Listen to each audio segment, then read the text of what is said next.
Welcome to another episode of the Orange Nerd Show. In the Orange Nerd Show, we talk about everything except the theme park. So we're going to dive into Lightyear. We're going to dive into Minions. We're going to dive in probably to Top Gun and Thor, Love and Thunder up next.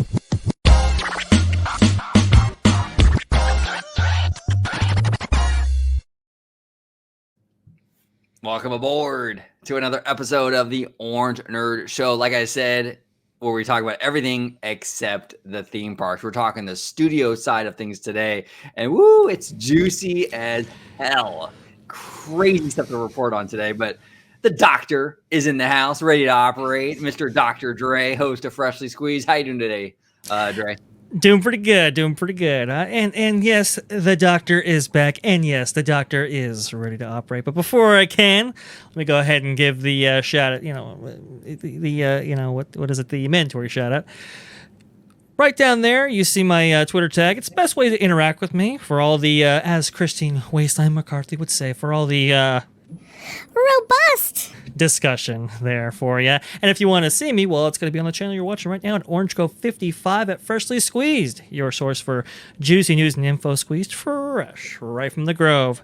There we go, right there and there.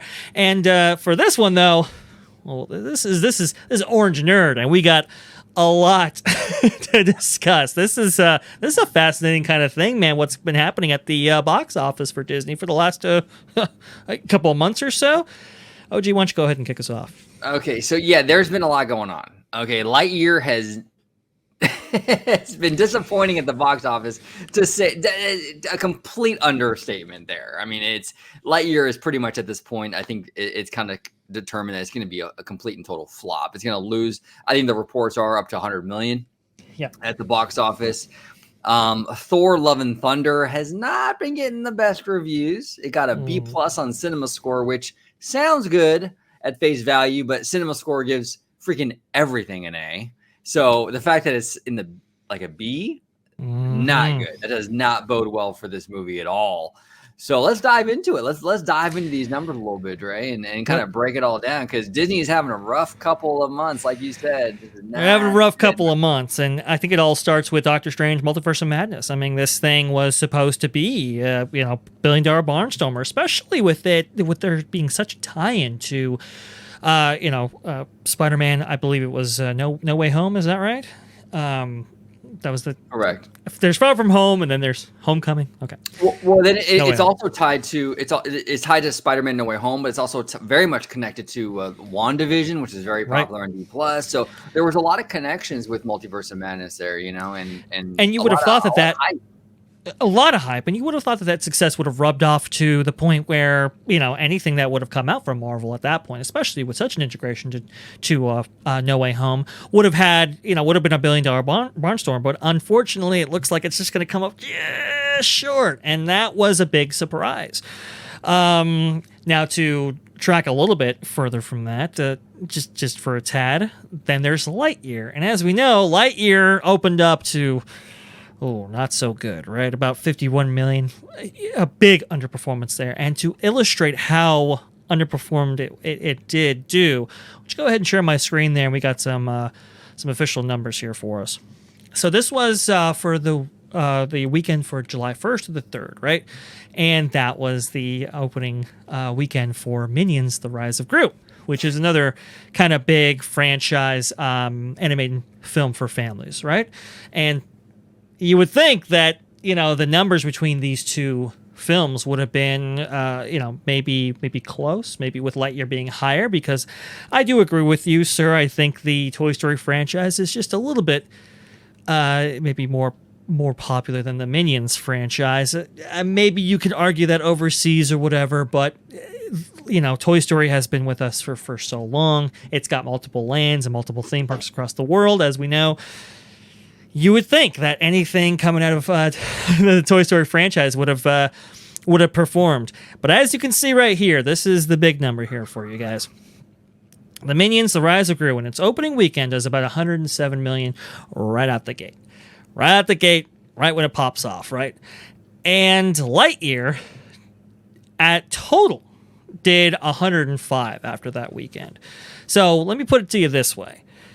In the time it took for, Minions to gross 107 million in 3 days, okay, it still overperformed Lightyear what it did in about 3 weeks. That's to illustrate how bad this is. That's terrible. And here's the narrative I'm seeing in the Hollywood trade. The trades are driving me nuts with the whole Lightyear narrative, because the trades are sort of coming up with all these excuses as to why Lightyear flopped. And one of the main excuses is, well, it's a spinoff. And of course, spinoffs don't make as much as the proper sequels.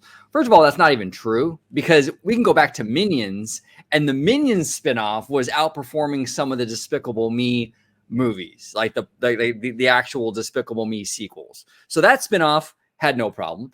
And even in terms of this, the industry estimates were very high for Lightyear. It was estimated going into their opening weekend, it was estimated for Lightyear to make about $85 million. So if the spinoff thing was a thing, why wasn't that baked into the estimates for their opening weekend? Why? Well, because the spinoff thing is not a thing. It's total bullshit from the trades. And it was only a thing once it underperformed, and they had to come up with excuses as to why it underperformed. That's the 100%. Only reason why that was trotted out by Scott Mendelson and these others in the trades. It was an excuse. It just was. Yes. Oh, look, Solo, it's a spinoff. That's why it didn't perform, Well, maybe because Solo, was a bad film. Its production problems that really plagued it during the time of its development maybe affected its performance. How about that? How about we be honest about what actually happened to these films? And in the case of Lightyear, honestly, I mean, the two arguments that I hear, that are, I think, probably most, what is it? What's the word? Maybe most apt, maybe most reasonable, right? I mean, I think it's a kind of litany of failures. I think people shouldn't underestimate, Tim Allen not being in the role. Now you have Chris Evans, that really does affect it. The tone, how good it is. That obviously those things are going to affect its legs, but why didn't it debut at a high number, right? The two things I've heard is, Lightyear, maybe, people have kind of been conditioned to see it on Disney Plus, right? Out of all of the, reasons that I've heard that, Minions just crushed on, I haven't seen a good, maybe a good argument that kind of just, casts that off kind of thing, right? Because Minions did away with a lot of the crap arguments. Like people weren't, families weren't ready to go back to, theaters. Well, we know that's not true. Right. Spin-offs, we know that's not true. All these different things, right?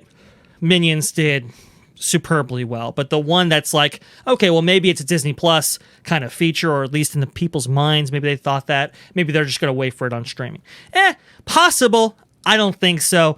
I think the bigger reason, it's just not a good film. And really, I think, honestly, it got caught up in the media coverage surrounding what happened in Florida. I think that's just what happened. This is fallout right here, because this was at the core of this argument. It was this film here. And I think that really hurt it. I think that really hurt it in the eyes of families, and they just said, you know what? I'll pass. I'll wait for it on Disney Plus. I think that's what happened here. No, it did. And here's the thing with the argument that the kiss had nothing to do with the box office. A lot of progressives, which is fine. I mean, they supported the kiss, which is absolutely fine. There's nothing wrong with supporting that, right?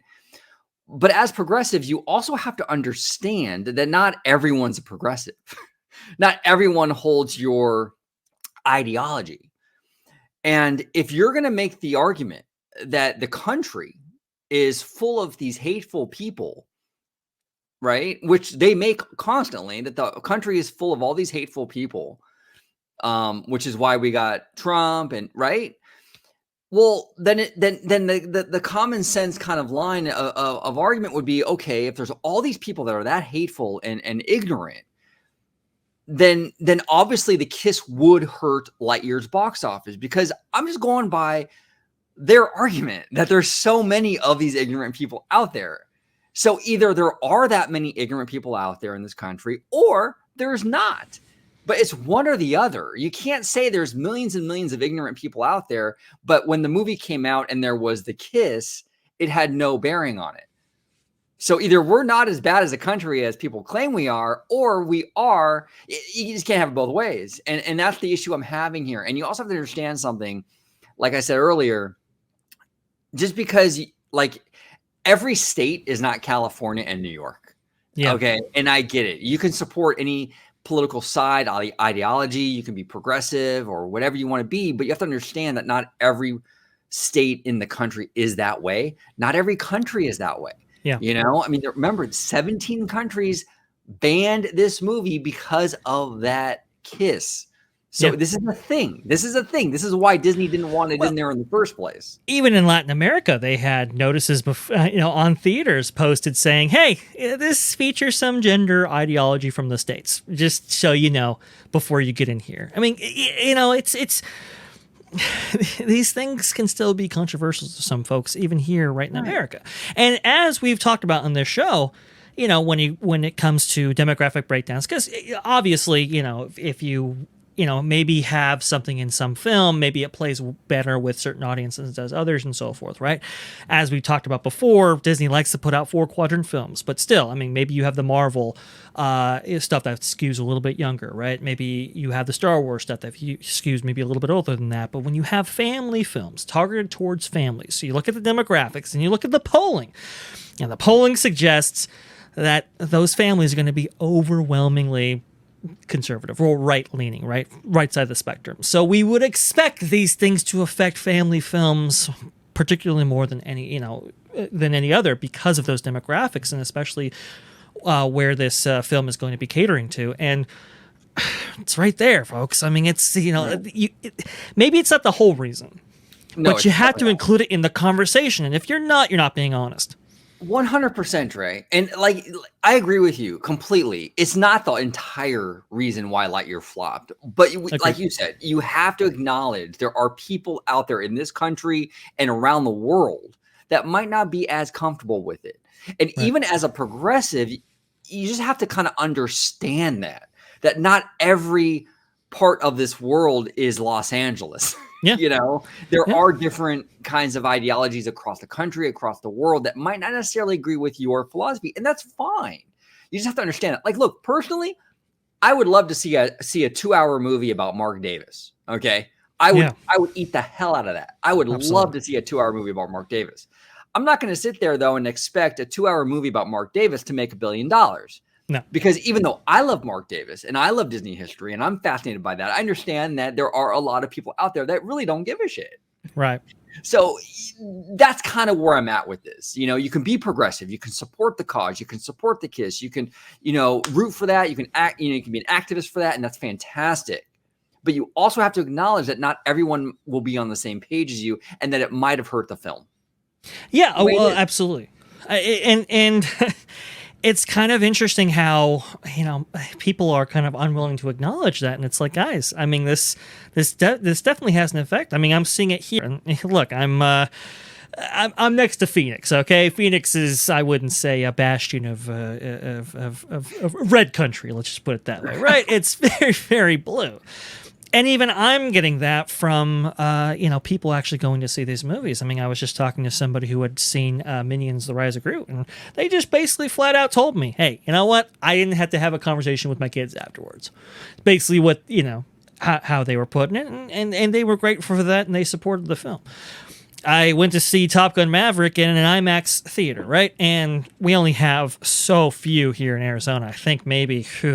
probably like 3 or something like that, if that, to be honest. So people come from all over the state to actually, see a IMAX release because they have to. There's really nowhere else you can see it, and so it gives you a wide berth of how the state, it kind of leans and what they're kind of thinking. I think this gentleman I was talking to was from Queen Creek, which is quite a bit of ways from where I'm at, and we saw a Lightyear trailer. Or a promotional piece played before the film, and this guy's like, yeah, you know what, yeah, didn't actually see this one because they went woke in his opinion, right? Didn't take the family to see it because they just went off the rails. That was what he was saying, not what I was saying. I was just making small talk with him. This conversation's out there. It's out there. It is. And it's going to be in major markets all across America. Now, listen, maybe this plays well with maybe different films, as you point out, OG. But like I said, Disney likes to produce 4-quadrant films, especially with families. That's going to be something where you have to play the broadest audience possible, especially with how expensive those productions are and so forth. I mean, it's got to make its money back. And in this case, in Lightyear's case, it might it might lose anywhere from $100 million to $300 million. We just don't know, but it's a significant loss for sure. Right. And I'm not even saying that like there's not even like, okay, perfect example is this new Baymax show, or I think it's a show, right? On Disney Plus. Yes.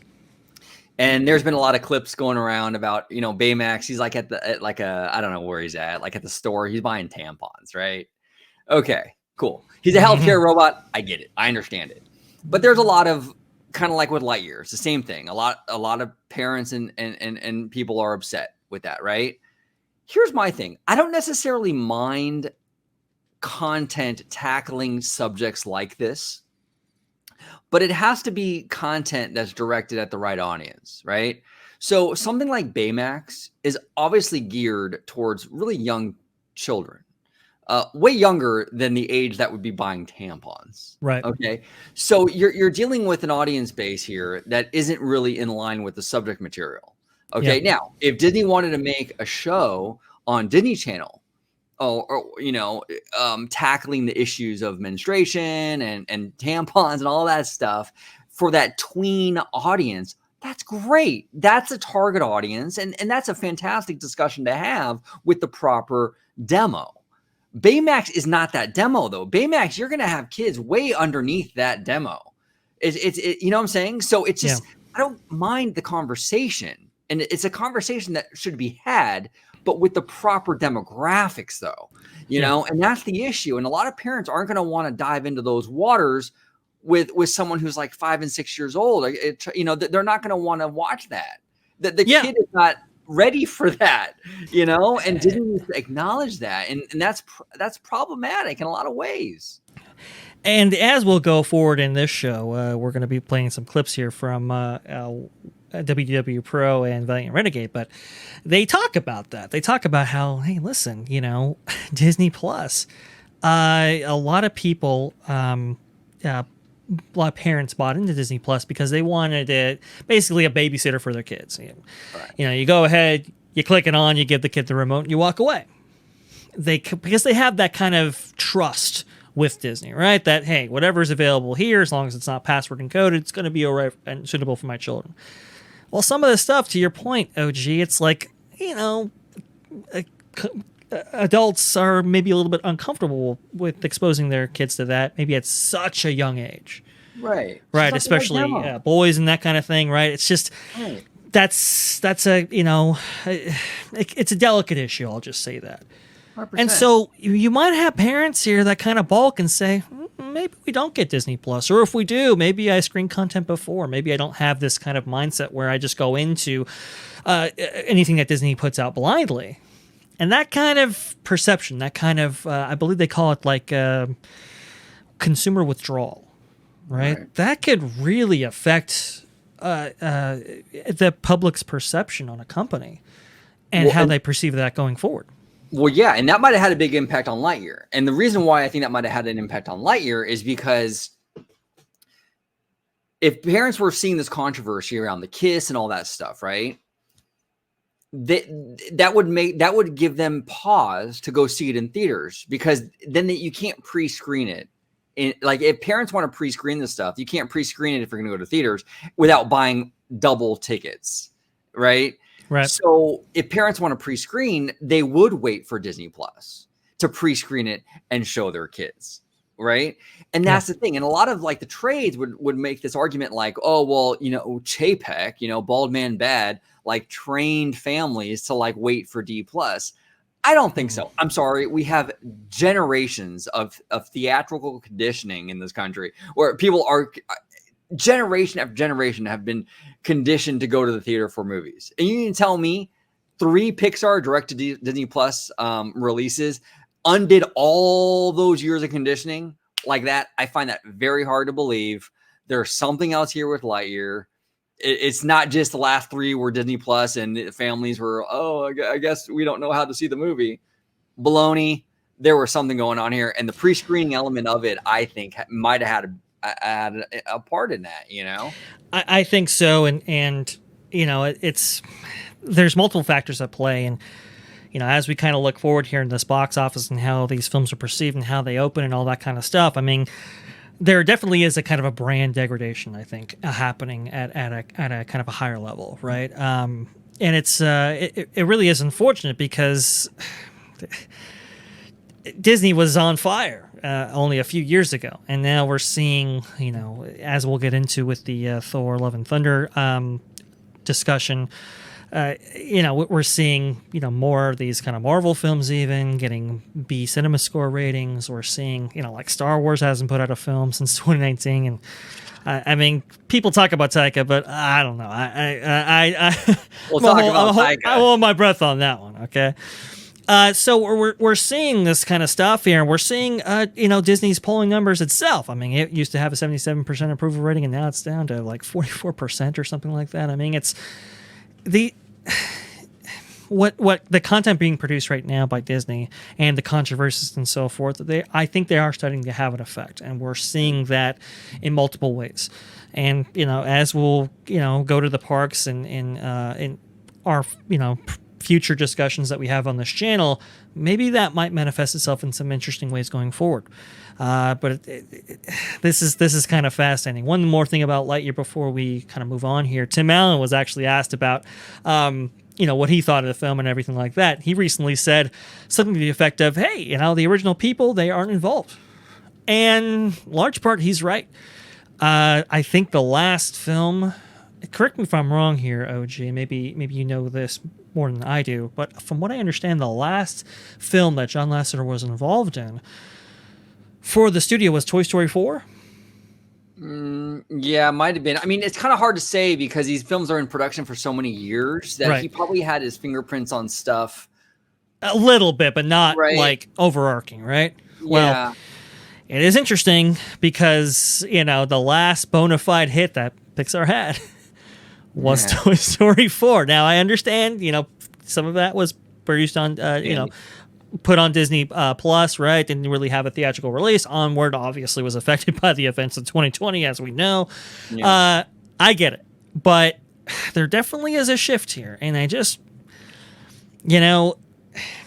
look, I understand what happened with John, and that's a kind of a controversial subject right here. But you can't really deny the guy's work when it came to the studios, when it came to Pixar itself, right? And when he left, a lot of people left Pixar. A lot of people, a lot of industry leaders left Pixar.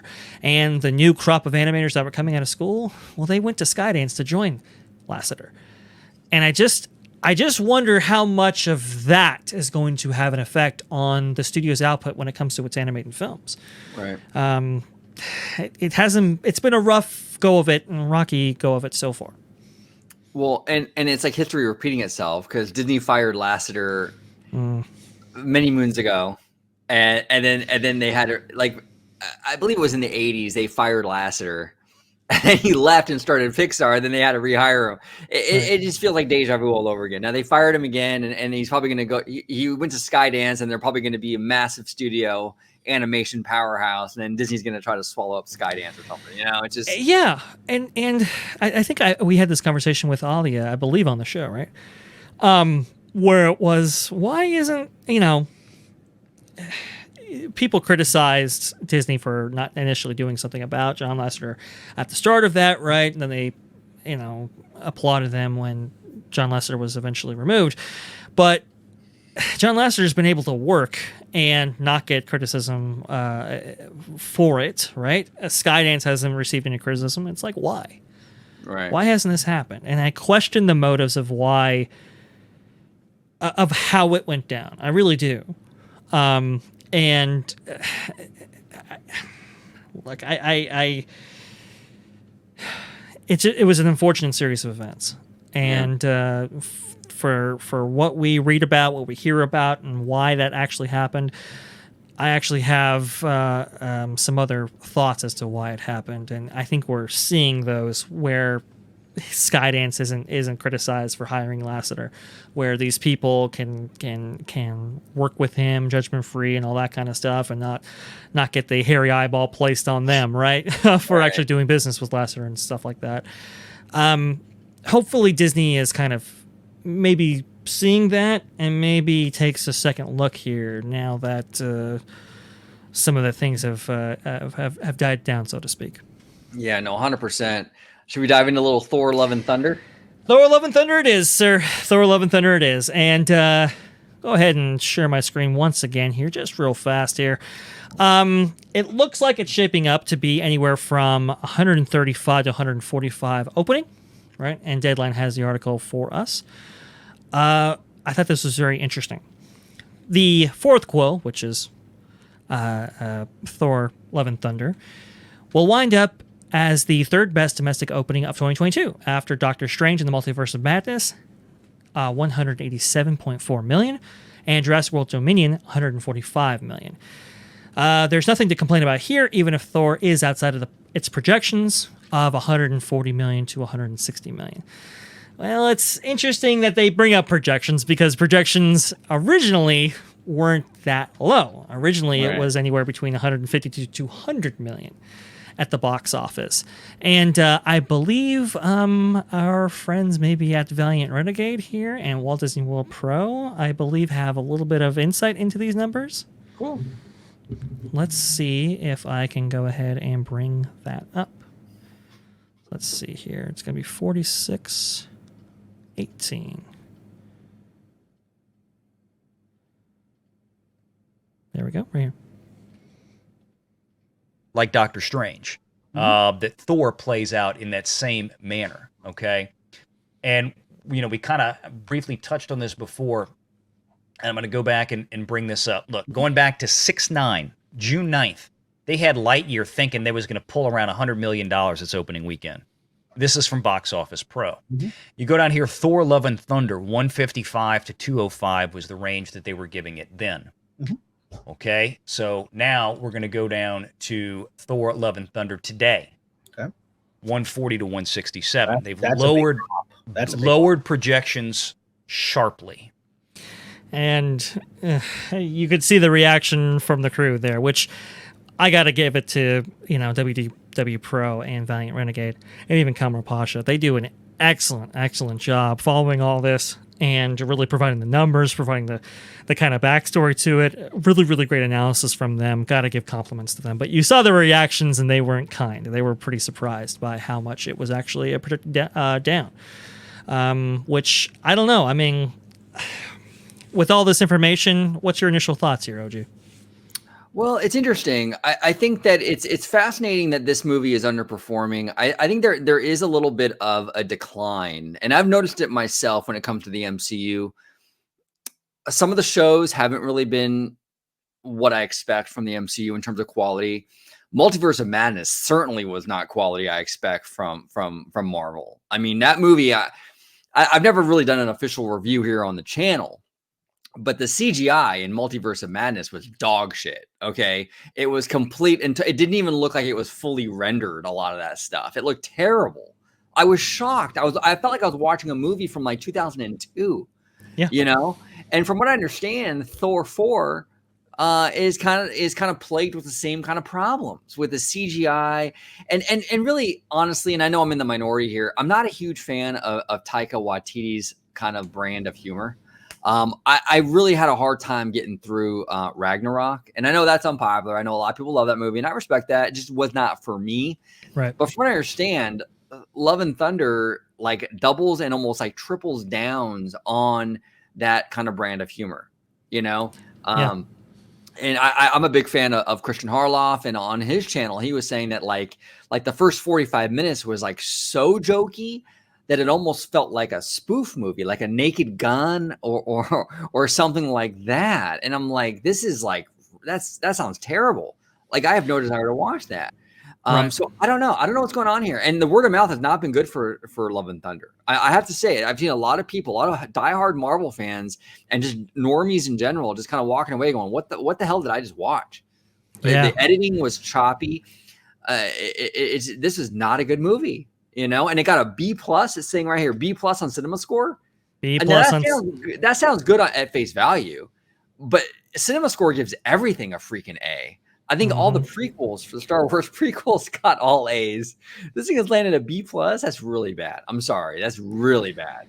Oh, absolutely. And to put a little meat on these bones here, I'll go ahead and read you this excerpt here. However, on the downside, and hopefully this doesn't slow Thor and Love and Thunder's momentum today, or for that matter, for the rest of the summer, it will, guys. It will.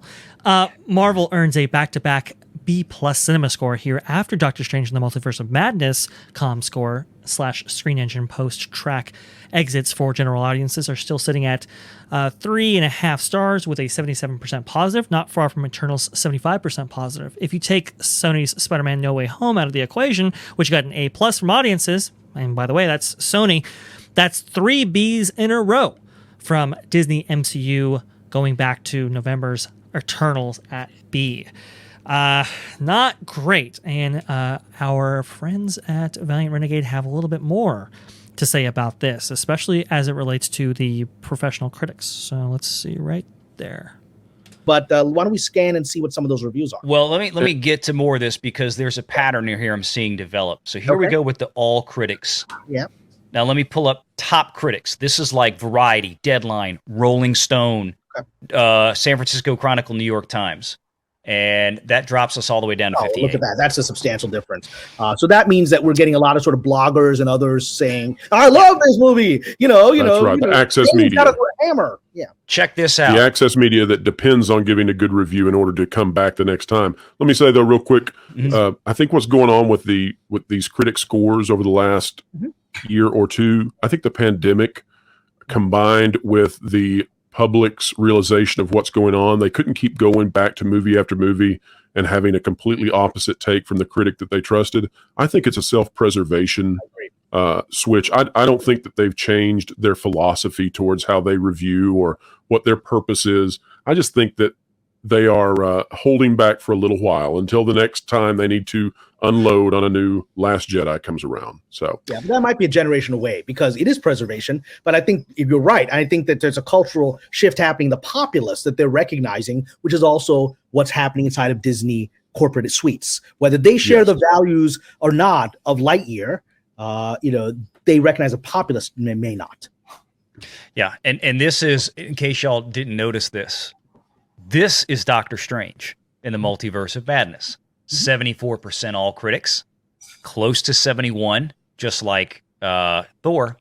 59% same pattern. top critics. It's almost this exact same. I thought that was very, very interesting how Valiant brings that up. Is you have these kind of similar Rotten Tomatoes scores from overall critics, but the top critics, I mean, they're almost neck and neck for these two films. So clearly something has changed, whether it be these films and the quality of these films, these critics, as they kind of surmise right here. I mean, they're just not hitting in the way that they used to, and I just wonder how, maybe it's production troubles, maybe it's some ideological differences that maybe the producers of these films have now and they didn't before. Maybe they're kind of out of tune with what audiences want and expectations. Something is wrong here, and it's starting to really affect box office performance from the MCU, which was nuts coming off of 2019. Right. And these films were worked on because I know a lot of people are gonna auto blame Chapek for this. These movies were in production, being worked, scripts were written. All this stuff was in motion long before Chapek became the CEO. This is all still residual Bob Iger stuff. So like you said, Dre, what has changed? Like what's going on at Marvel? I don't know if I think she's like second in command, Victoria Alonso, yes. Maybe she's taking a more hands-on role and she's not as privy to what audiences want like Feige is. That is the speculation right there. It's interesting you say that, OG. I think we were having this discussion on the phone, but I'll reiterate it here for the guests watching here. Victoria Alonso, from what I understand, was a person who really mandated that America Chavez actually be incorporated into Doctor Strange 2. And to give you some backstory on who she is, from what I understand, she is actually being set up to be kind of either the right-hand gal of Kevin Feige or his replacement. So it's significant what choices that she actually makes. Well, America Chavez was put into the film, but apparently she didn't play all that well, to the point where I guess a lot of the reshoots, which Doctor Strange 2 had a significant amount of reshoots for that production, in comparison to maybe other MCU films that had come out. A lot of that was actually done to actually shore up the character of America Chavez herself. Apparently, she was completely unlikable before, and they kind of had to tone that down a little bit and actually make her more likable for audiences. But it's just fascinating because, now that you have kind of a stepping away from Feige and maybe into this Alonso, audiences really aren't as maybe receptive as they thought. And this whole phase, I was having this discussion online, maybe with our friend Jay from Story Geeks, right? He was, we were kind of all having this discussion simultaneously and together, and we were all kind of the same kind of mindset that Phase 4 really hasn't been the best phase. It's really kind of been underwhelming, rocky at best, and I think we're seeing that reflected not just in how audiences are receiving this, but in the box office itself. No, 100%. This phase has really fell flat. It really has fell flat. There's been some gems. I think WandaVision was fantastic. I like Loki a whole lot. I even really like Moon Knight quite a bit. But man, I mean, the movies have been really spotty. I mean, like Spider-Man was fantastic. I had a fun time with Spider-Man, but I did not like Multiverse. And I really... Look, I'll have an open mind. I'm not going to give like my review until I obviously see Thor, but I didn't like Ragnarok, and the fact that they're doubling down on that kind of humor in this one, high chance I will probably not like this new one. So I don't know. I just know it's the tide turning a lot with Marvel, and before they couldn't do anything wrong before. I mean, they were churning out hit after hit after hit after hit, and now it's like there's a lot more things coming out that are more divisive. People are not like universally loving their movies. It's different. Something changed at Marvel, and we're just speculating here, but there is something going on here. I don't simply believe that Feige just no longer knows what the audience wants. There's something going on, and it might be Victoria Alonso. I don't know. Could be. I don't know. But it could be that. It could be a lot of things, but something is happening. It could be the pandemic too. I mean, to be fair, a lot of the stuff that we're seeing now are like Pandy era productions. So the CGI might have been affected by the Pandy. California was like extremely strict with their pandemic lockdowns and their regulations and all that stuff. So that might have really put, Whoa. I do apologize, OG. You're saying they were very strict? Oh, yeah. Governor Gavin Newsom just put out some ads in Florida saying that they're the Freedom State. What are you talking about? This is Freedom State. Yeah, right. I must have entered the multiverse myself because it's not consistent with what I've heard, OG. Not consistent with what I've heard. The Freedom State, yeah. But I think a lot of that stuff could have impacted a lot of these films. To be fair, and I think maybe the quality will start to show again because now we're those regulations aren't on these productions. So in a year or 2 years or 3 years, when we start to see the movies that are being filmed and produced today, it might be better quality. But the current crop of films and even some of the TV shows have not been up to the MCU standards. They just haven't. No, and I think we noted that you referenced CGI a couple of times before. I mean, I was talking to my brother who is actually, doing, he's kind of in the VFX world, I'll say. And he can spot, bad CGI and good CGI. And I kind of asked him, like, hey, what are the big differences? Like, is it the animators? Is it the computers that they use? Whatever. He's like, really, it's just rendering time. You need a lot of time to render out high quality images. And sometimes, maybe the animators and everybody designing it, they had a good kind of mindset going into it. You had some good animators doing it, but maybe they just didn't have enough time to burn in the render, and rendering takes time, and it takes money to do that, and sometimes it's just decisions had to be made. Maybe time was running short. Maybe budget wasn't as robust, I'll say, as maybe some other films, and they had to cut somewhere. It was the rendering time, and I think what I was hearing going into the research onto these films and why maybe the CGI doesn't quite hold up was they were saying that the productions were kind of not rushed, but they were there was a pace to them, right? They got them out in maybe a little bit of a faster pace than they traditionally do with previous Marvel films. And as a result, I think personally, on the CGI element in particular, it's just they just didn't have time to render. They just couldn't put all the love and attention into it as they would for something like, Infinity War or Endgame or some of these other kind of bigger productions from Marvel. And unfortunately, you put out a couple films like this, it starts to create a perception in people's minds that, maybe the MCU is not as shining as it used to be. And, maybe we see that going forward here with future Marvel films. Maybe these big, kind of weekend box office grosses that we have historically seen from Marvel don't actually materialize. And it's not anything to do with maybe other economic forces, but it's just maybe public perception. I really worry about this quite a bit because Marvel was the golden goose historically. No, it was the golden goose. And you start to chip away at that reputation. And okay, audiences can forgive one bad movie or one bad show. But if it starts to become a pattern, like it is, where you're getting thing after thing after thing after thing that's not really meeting, audiences' expectations, you start to chip away at that brand. I even had a friend of mine message me the other day saying, I'm starting to get Marvel fatigue.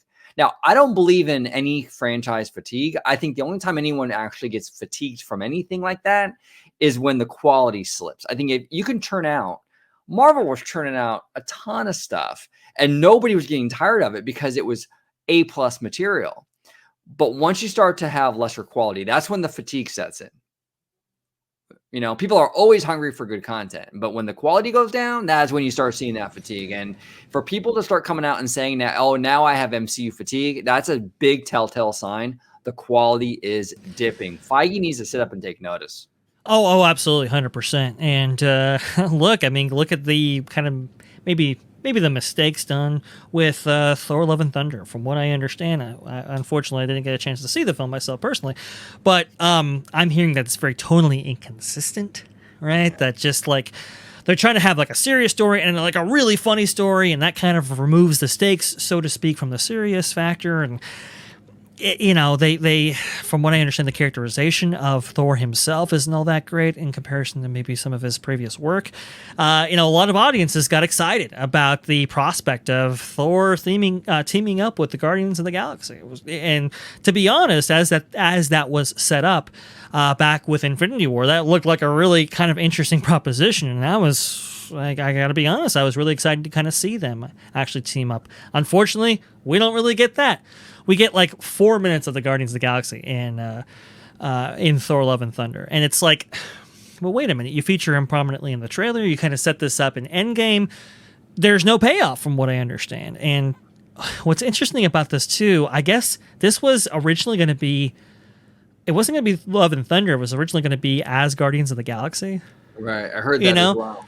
And it was going to be this kind of team effort here between these two, and it was supposed to be really fun, but as we know, when that was actually playing out, as the development of that was going forward, what happened? Well, James Gunn got fired. And that may have shifted the course here of what they were actually going to do, and it's reflected in the film, from what I understand. So, and that's a great point. I'm glad you brought that up. And that really does show how long game these productions are. James Gunn got fired, I think, in 2018. Mm-hmm. And we're just now seeing some effects of that firing 4 years later. It's crazy. I mean, and, look, Kevin Feige, he's done a pretty good job at kind of balancing kind of issues that come up within the MCU, right? Whether it be its cast or its producers or its directors or writers or whatever. He's been pretty good at juggling all this. You know who's not been good at it? Maybe David Zaslav. That's a whole other story, right? Yeah. Maybe a little Ezra Miller, maybe a little Amber Heard. That's a whole other discussion, which if you want, we can have after all this. I think it's a very interesting one. But going back to this, I mean, sometimes you have to juggle these things. And sometimes, you stick the landing and sometimes you don't. And it looks like in Thor Love and Thunder, it looks like it was really quite effective. I'll say this about it too. A couple of things. One is there's a prominent nude scene here. I believe everybody's going to see it from the trailers, right? Of Chris Hemsworth. And I guess if you look into this Deadline article, it actually says that, it played better with women and than men. It was like, well, I can see that, right? Look, for all this stuff of what is it? Kind of this anti-eye candy, right? We're gonna take Jessica Rabbit, we're gonna put a big trench coat on her and put her out there and stuff like this, and we're gonna do all this for one gender, but maybe treat the other gender completely differently. Right. You really start to reveal yourself when everybody goes goo goo gaga over Chris Hemsworth in this form. Now, hey, look, I have no problem with it, but I think we can speak for all the men here that if it's good for one gender, well, it's good for the other. And it's that hypocrisy that kind of that is itself a story about this whole film. Well, and it weakens the movement. That movement, it weakens the movement when you're not consistent. When like you said, right? Okay, so Jessica Rabbit with everything hanging out, right, is problematic. It's eye candy that's problematic. But then you can have like a naked Thor and it's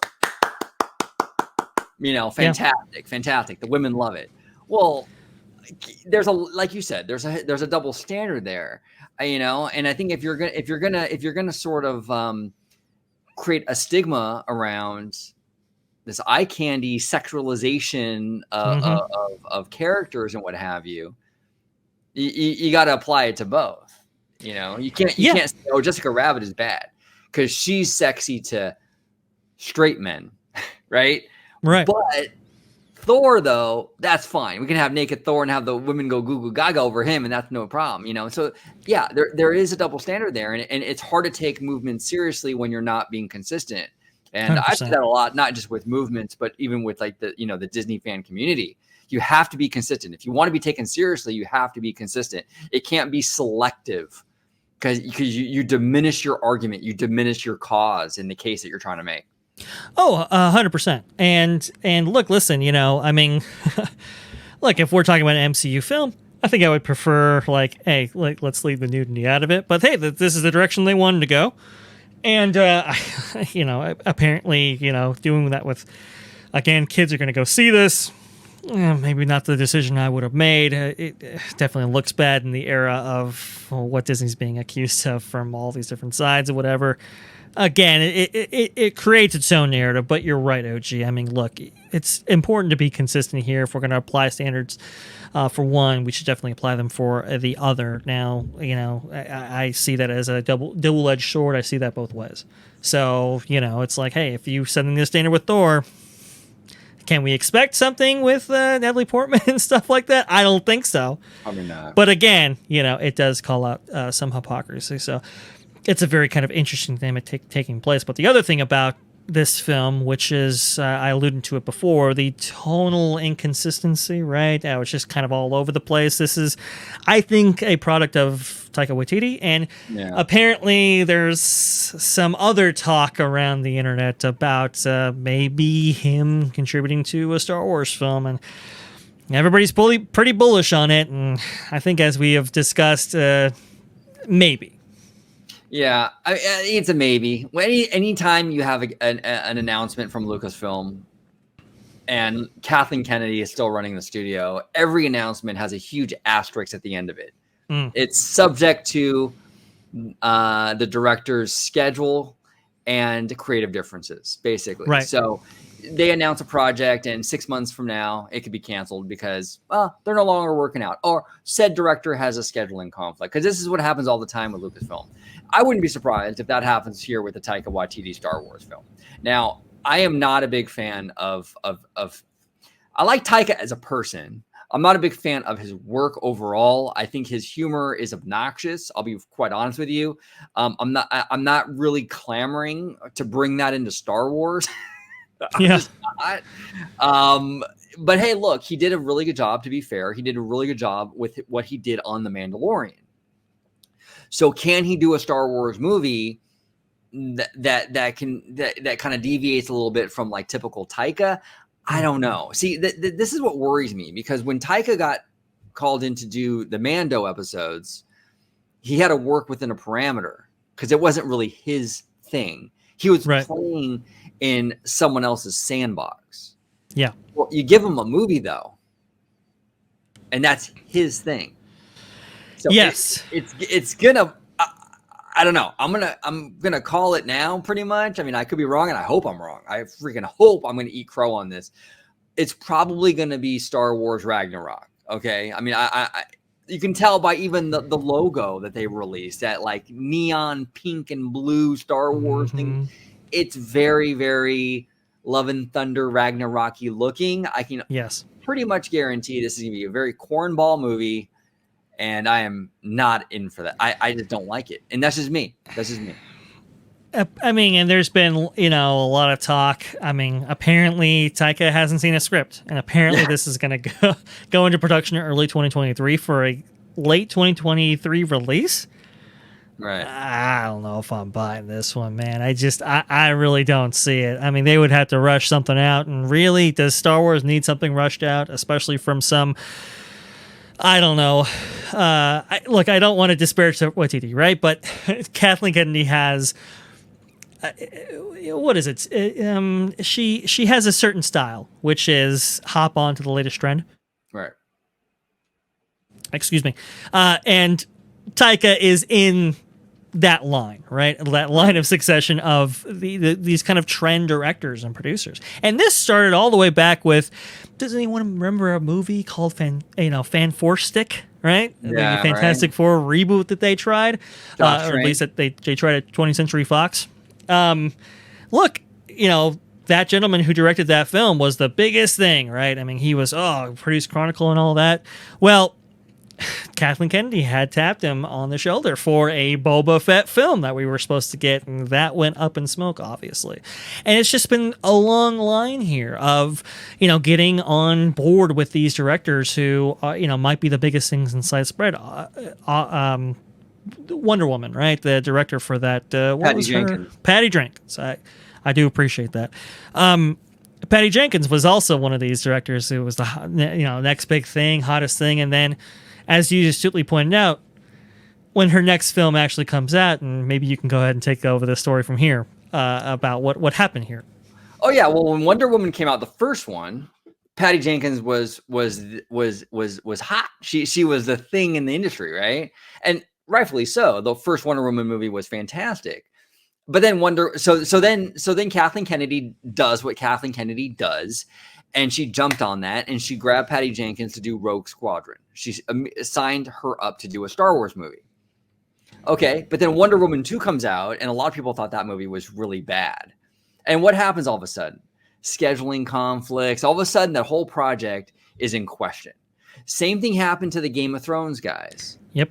Right? Game of Thrones, hot property. Okay, what does Kathleen Kennedy do? Well, she does what Kathleen Kennedy always does. She jumps on it. She grabbed the Game of Thrones guys and said, hey, we're going to give you a series of movies because you're the hot thing right now. And hey, then, Bob Iger was pretty high on David Benioff and D.B. Weiss, right? He was saying, oh, yeah, can't wait to do business with these guys. And then, go ahead. Well, yeah, they were all in on them. They were bullish on these Game of Thrones guys. And then season 8 comes out of Game of Thrones, which is extremely disliked by fans. I actually didn't mind season 8, but most fans hated it. And what happens? Suddenly they left the project. This is an MO from this studio over and over and over. You grab these directors when they're hot, and when they have any project that falls flat, scheduling conflicts, creative differences. You see it over and over and over. Even Colin Trevorrow, they grabbed him when Jurassic World was the hottest thing ever. And then, boy, they dumped him fast, didn't they? And they brought back JJ. Because he had that terrible movie, Book of Henry. Yeah. Oh, yeah, absolutely. And every single time. This happens every single time.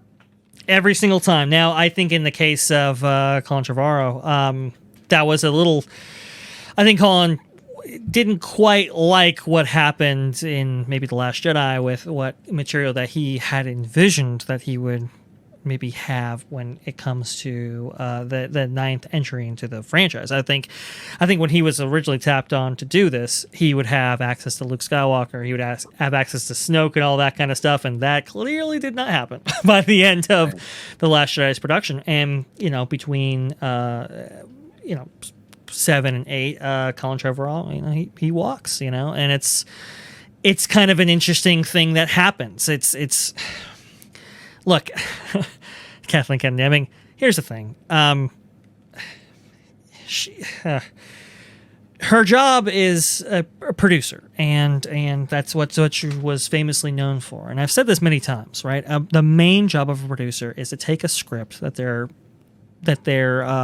they receive, right, and to match that up with a director. That's the main job of a producer to do.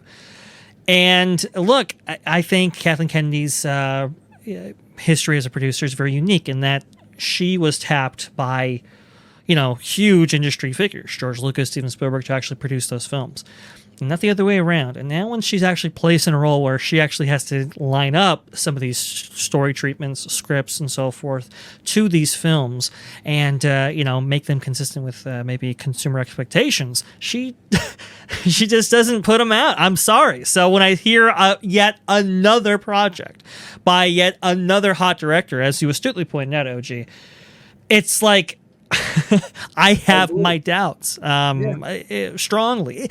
Look, go back to Solo, right? Solo, they filmed like 90% of that movie, and they figure out, oh yeah, we got the wrong directing duo for this whole thing. It got to start from scratch, got to start over. It's like, what?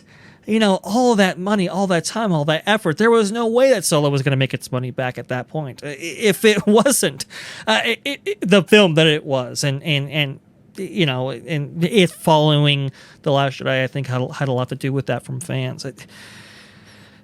This whole thing has been a mess. And do I see that being overcome with Taika? No, I don't either. And look, this new movie, Thor 4, has not been getting great reviews. It just hasn't. No.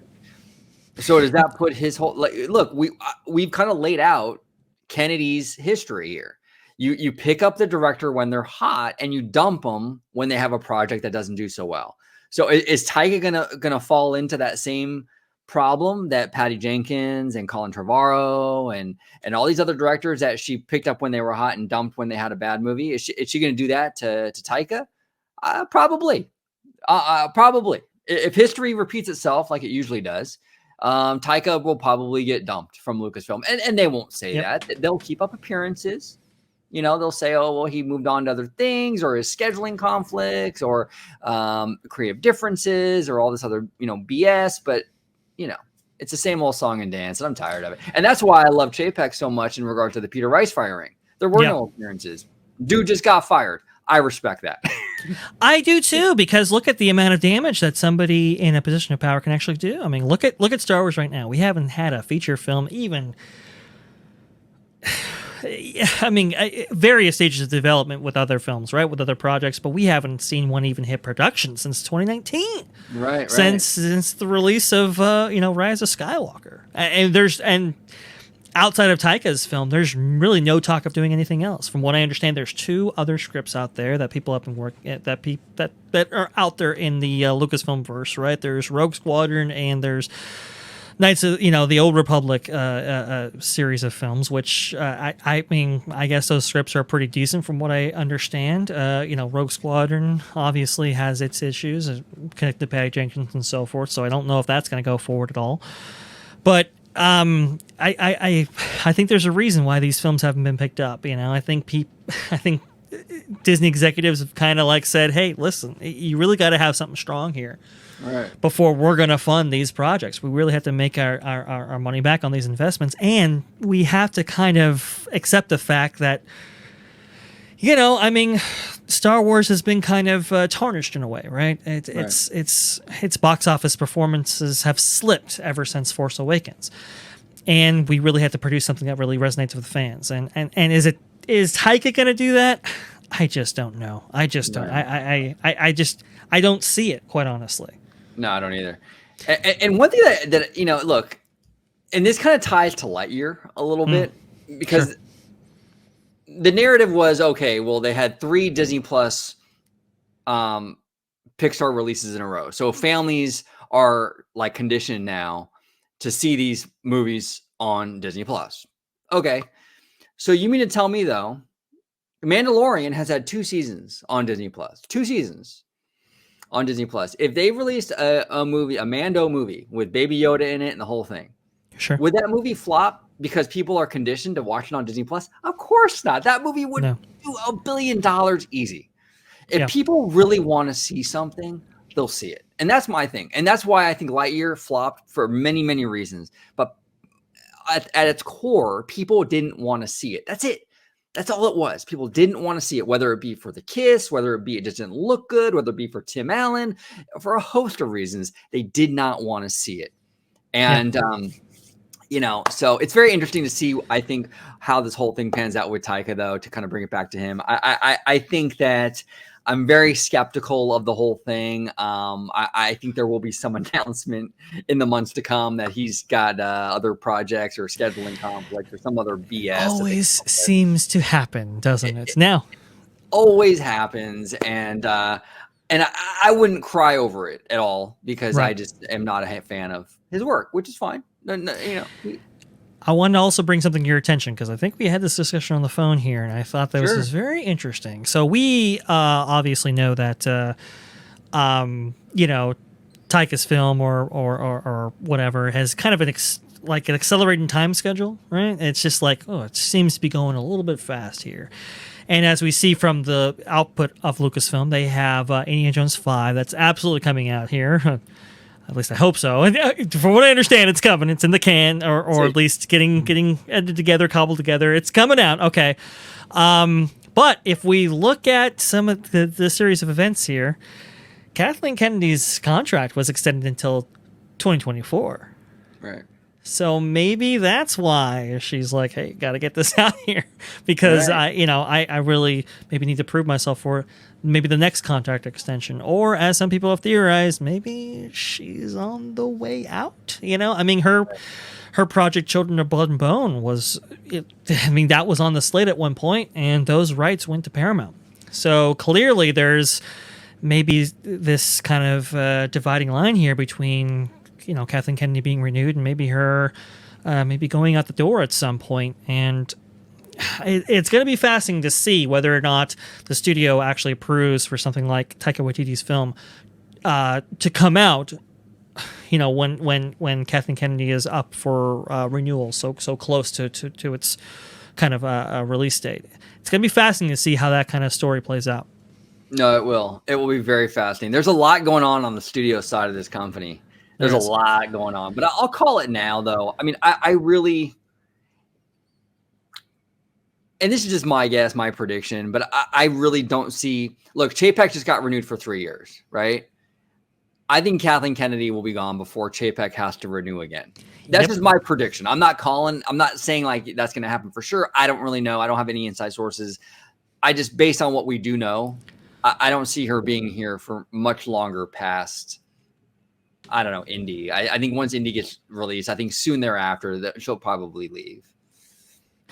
I do agree. And this takes us into the conversation about what may be the future for Disney, right? Because apparently something came out of this board meeting that this shareholder retreat, as you were, or this board retreat, as you were, that just occurred in Florida, right? Well, the first thing that came out of this was obviously Bob Chapek's contract extension, right, for the next 3 years, and that made a lot of a lot of play online. But apparently there were some other talks that came out of this meeting that WDW Pro from that Park Place actually alludes to. And I found this article, and I thought this was really fascinating to kind of share here. So we talked about how, box office performance, how, things at Marvel, things at Pixar, they're not doing so hot. And we've, talked about the range of reasons why that might be. Well, apparently Chapek understands those reasons as well and might be doing something about it. So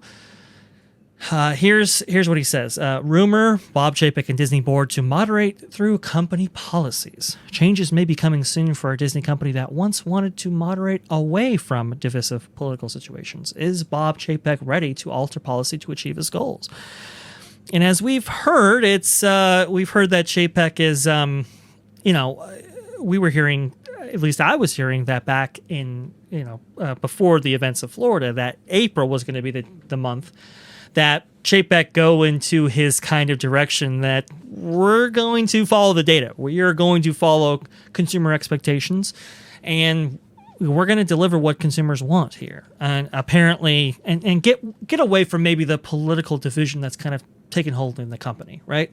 That our, the content that they produce is going to be kind of unifying and maybe more politically neutral. Of course, as you know, the Florida thing happened, right? And obviously, Bob Chapek maybe stepped away from that position. Well, maybe that's coming back here. So I'll read this little excerpt for you. The main thing that seems to be coming through from discussions I've had is that a plan was in place during the board's week-long meetings in Orlando, Florida. Though the specifics of that alleged plan remain mostly obscured, some sources are saying that the board wants to return to a prior strategy now that the winds have shifted in the mood of consumers towards Disney. Sources that I have spoken with expect a company-wide announcement to take place either in November or February, depending on factors that could shift that date. Another source claims it could be slightly later, perhaps in March of 2023.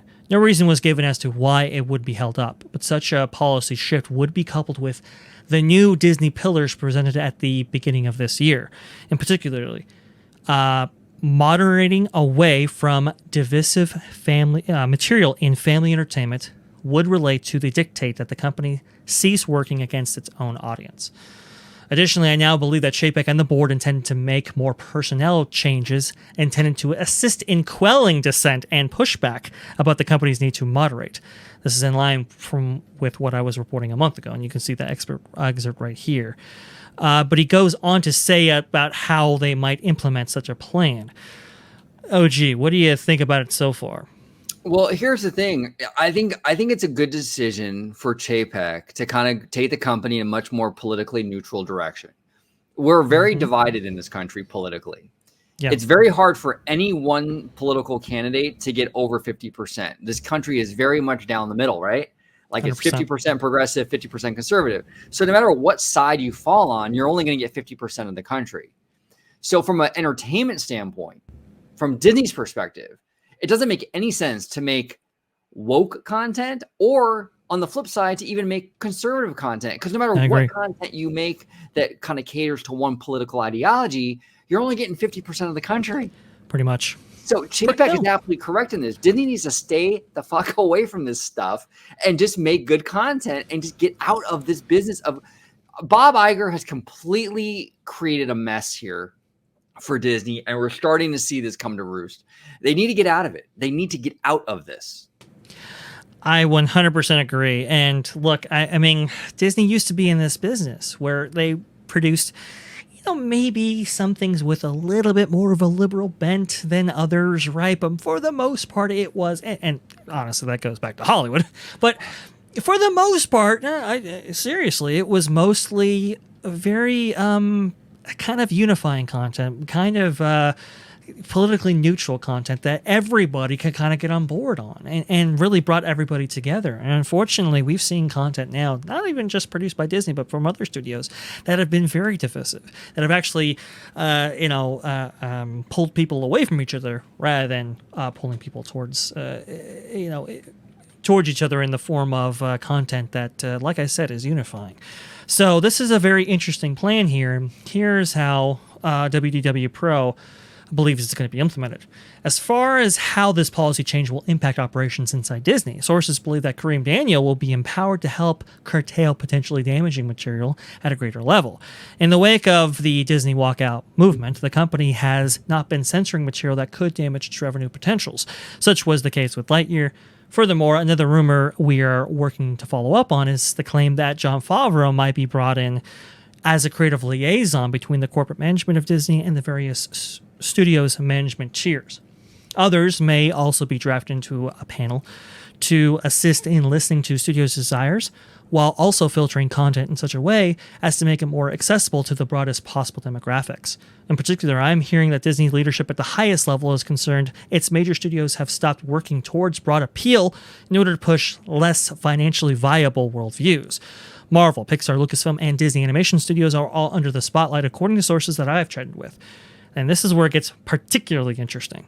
In signs of positivity moving forward, Disney is working, allegedly, to sign major actors to multi-movie deals with the MCU in order to bring together a huge multiverse extravaganza. And according to Hollywood writer Kamran Pasha, he is hearing from private messages out of Disney employees that CEO Bob Chapek is reassuring executives that he intends to move the company away from political and ideologically sticky situations.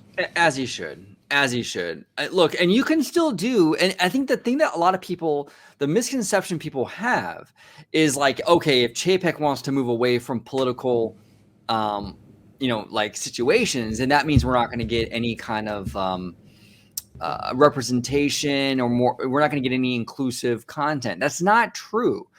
You can still make inclusive content. You can still have cultural films and what have you. Look, even Michael Eisner did that. Right? When in the 90s, you had like Mulan and Pocahontas and all these films that were of different cultures, right? But it wasn't like they weren't political statements though back then. It was just, you know what, we're going to tell a story about Pocahontas. You know what, we're going to tell a story about Mulan, right? It wasn't like beaten over the head politically. Disney can do that again. And they should. You can make inclusive content. You can have a variety and many cultures and voices heard without getting political about it. That's the 100%. Thing. People don't understand that. A lot of people think, if you don't go political, then all we're going to have is just a bunch of white guys in movies. That's not true. That's not true. Not the case at all. From what I understand, I think the best example of this coming out of Disney Studios right now is actually Miss Marvel. From what I understand, Miss Marvel is a very now it's a very diverse film, obviously, but more importantly, though, it doesn't really get into the realm of politics to a degree that it's divisive, right? It doesn't really, it doesn't really push people away. It actually, attracts people more than it revolts them. At least when you look at across the ideological spectrum, and then you look at a film like Top Gun Maverick, for example. Now, look, I understand that the cast from 30 years ago was predominantly white, and many of those people are carried over. But you have a pretty diverse cast in that film as well, but all of those characters are really they're characters unto themselves, right? I mean, it's there's little stereotyping going on there. And they're all very they all have a kind of these these kind of multi-layered motivations. They're all very well characterized in how they're portrayed, both in the writing and by the actors themselves. It's a film that is diverse, right? But not political, and it tells a great story. And I tell this to people a lot, like, hey, just because something is diverse doesn't mean it's inherently political. As long as there's a good story there, people really don't care. Exactly. It's more about those characters on screen and how the entertainment is treated, quite honestly. And so that's what I think. This is a good move for Disney. I think this is a good move for the studio going forward. And honestly, I do support Chapek in this effort here because, let's face it, as we've illustrated on this show, going back to our original Lightyear discussion, some of these moves coming out and some of this content coming out, it isn't all hitting, and we need to get back to that. No, 100%.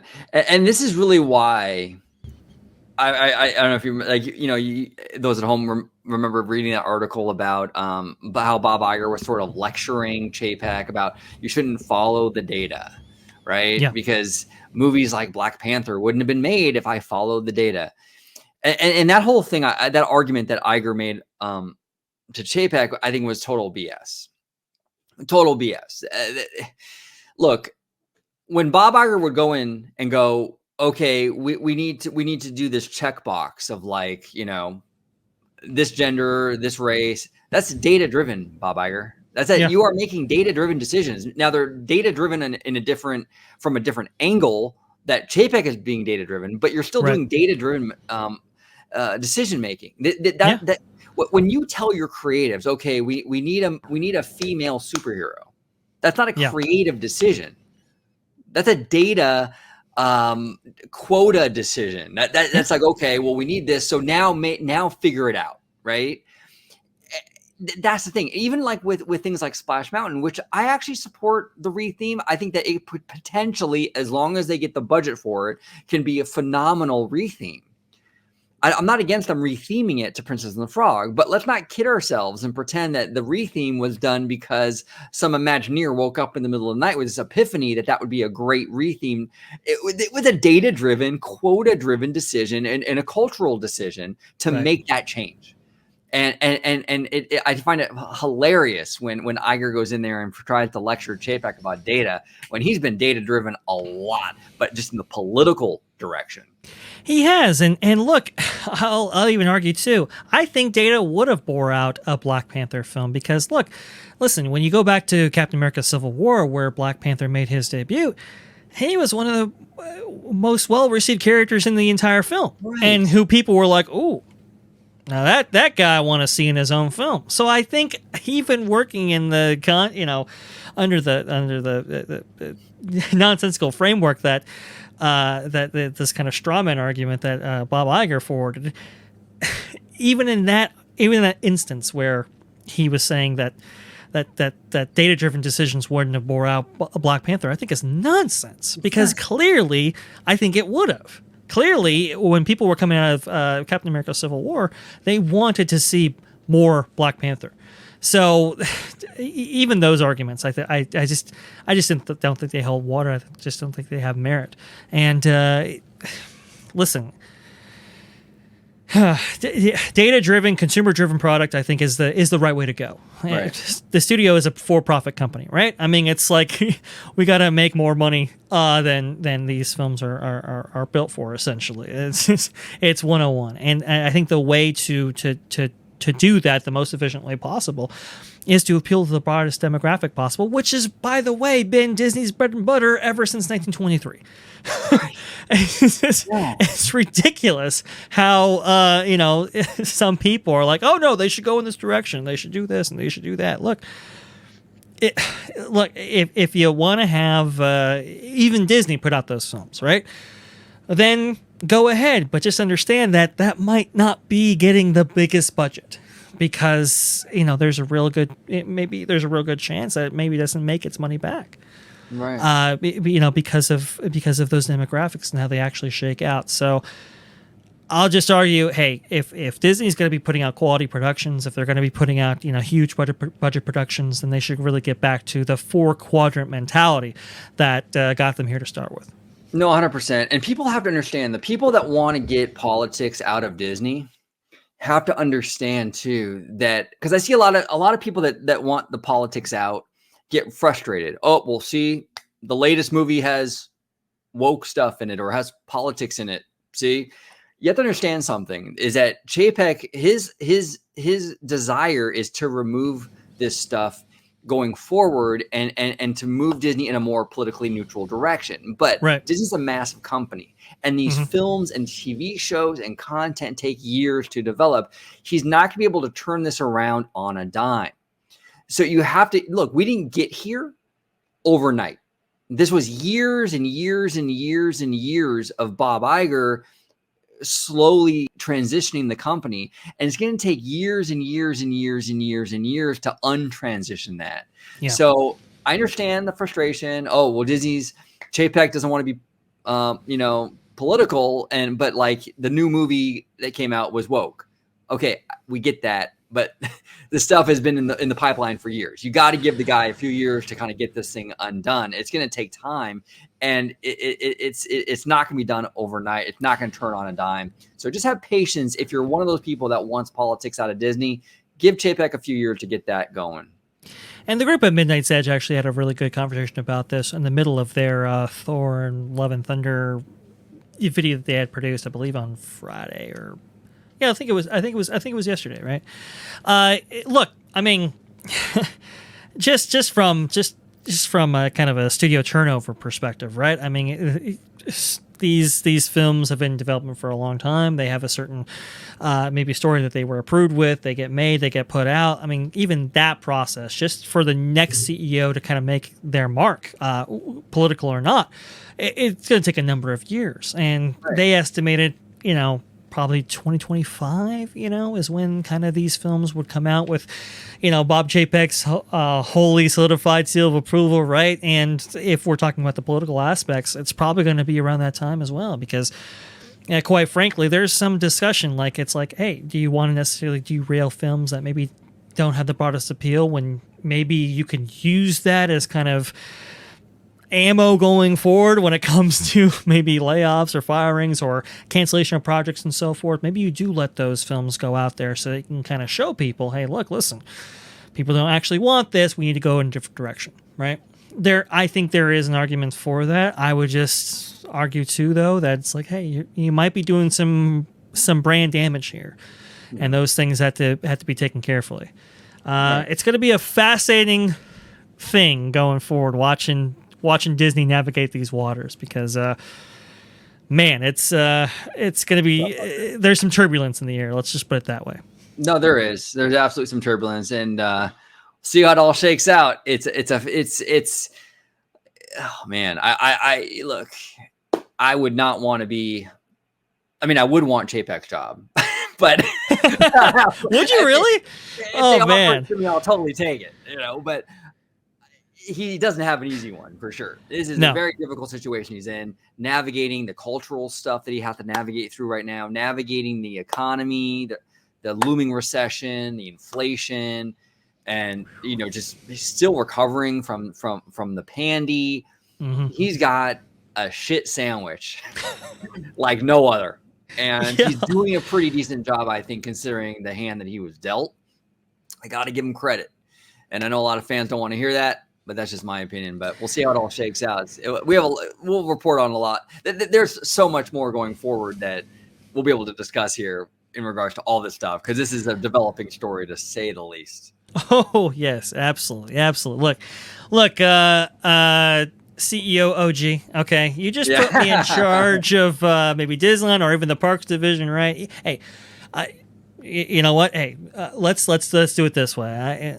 I'll go ahead. I'll take Disneyland. You give George Walt Disney World. We'll figure it out together. How about that? We'll do it together. Exactly. Disney CEO, Orange Code 55. That's right. There you go. Hey, board. You want somebody? There you go. And hey, OG. Now I don't know about you, because we're looking at Bob Chapek's pay, right? It's going to be about $32 million with $20 million worth of stock options and so forth. I'm sure. I don't want to speak for you. I don't. And maybe you want to consult your agent, but maybe you're willing to do that for maybe half that, right? So you're giving them a deal right there. There you go. Abigail would be super happy about that, wouldn't she? She'd be thrilled. Show us how happy Abigail would be, man. Oh my God, you want to go ahead and do that for less money? Oh, that is so great. We can go ahead and, take that money and distribute it to, all the places that really need it and stuff like that. It's going to be fantastic. Oh, thank you, CEO OG. That's awesome. Thank you. See, great. she'd be thrilled. She'd be thrilled. It's going to be fantastic. Fantastic. And my first act of business will be the People Movers coming back. Oh, perfect. There we go. Great assignment for me. I'll get it done. And Westcott. We got to do Westcott too. Got to do Westcott. Oh, that's actually a good one right there. We got to do Westcott right there. Right there in the old Toy Story lot. We can do it. Boom. If you can dream it, we can do it. Exactly. Well, thank you so much, brother. I do appreciate you coming on today, Dr. Dre. It's always fun talking shop with you, man. We dove into a lot here today with Lightyear and Thor and Minions, which I gotta say, I gotta eat a little crow on Minions. I've made many videos saying that's a dead franchise. Why is Universal focusing on the Minions? Okay, not so much a dead franchise that they're making money hand over fist. I got to eat crow on that. So the franchise is absolutely alive and well. But we talked a lot about just everything in the film industry today and Chapek and everything. It was really, really good conversation, Dre. But if you could let everybody at home know where they can find you on social media, sir. Hey, best place to find me is going to be at Vash Sky. It's right down there for you, right down there, just like it's spelled. For all the robust discussion, as Christine Wasteland McCarthy would say, right?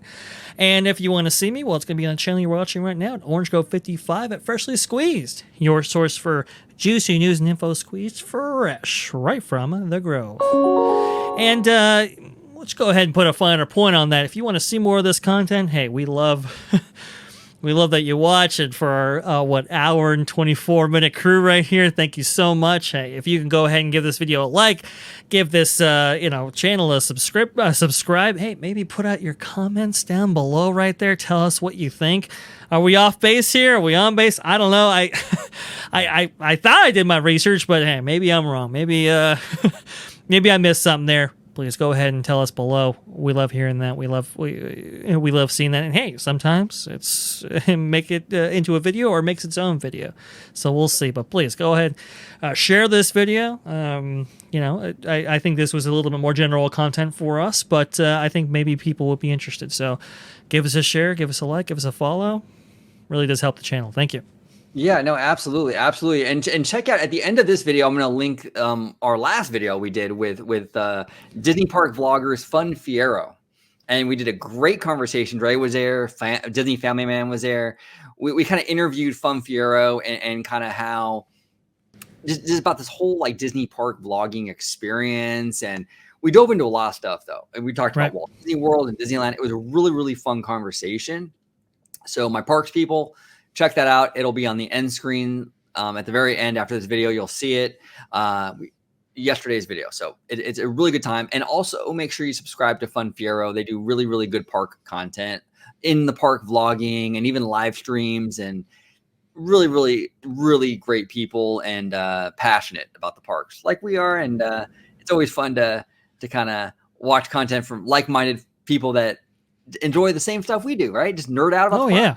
Oh, man, it was great. Seeing their passion. Folks, if you haven't watched that video, go ahead and give that video a watch. I mean, it's really, really cool to kind of get into the mind of a vlogger, but also, too, somebody who's super passionate about Disney and wants to share that with the world. I mean, I thought it was a great conversation. I thought it was a lot of fun. If you want to see more content maybe like this, maybe on the movie studio side of things, I think we should also put Valliant Renegade's channel maybe in the description as well, because they got some really, really great stuff. Walt Disney World Pro over there at thatparkplace.com. They do phenomenal work, and you can get those links, I think, through Valliant Renegade's channel himself. So just put that down there. I think it'll be top notch for our viewers. 100%. I can Valliant Renegade does phenomenal content, and we touched upon some of the clips from his show with Walt Disney World Pro and with Cameron. Yeah. That's just tip of the iceberg, everybody. You really have to check out his channel. And again, like Dre said, the links will be down below. But they break down, like, you know how we do here on OG55, we break down like Chapek and the corporate like chess game and all that good stuff. They do it like crazy over there at Valliant Renegade, just break it down with so much detail and just really, really articulate, smart analysis. Yeah, I cannot recommend enough. And look, you don't have to agree with everything they say, but it's phenomenal content, and it really does make you think, and I absolutely love it. So down below, check them out, subscribe to them. Absolutely. We talked about, in previous shows about how some people predicted, Bob Chapek getting renewed. Some people didn't. Valliant Renegade, they absolutely predicted it. And if you're watching, well, maybe you could have predicted yours as well for your friends and family. So definitely go ahead, subscribe to them. I think they're awesome. I think they're really amazing. And they produce some good content that inspires for the show. So shout out to them. Check it out. And our buddy Matthew Murr, you would love Valliant Renegade. They talk about the corporate side. Matthew, a lot. Subscribe. I'll send you a message, Matthew. I'll send you the link. You'll love Valliant Renegade. Absolutely, 100%, 100%. This was a good discussion, OG. Thank you for having me on. Thank you, and thank you all for watching. And as always, have a wonderful, wonderful day.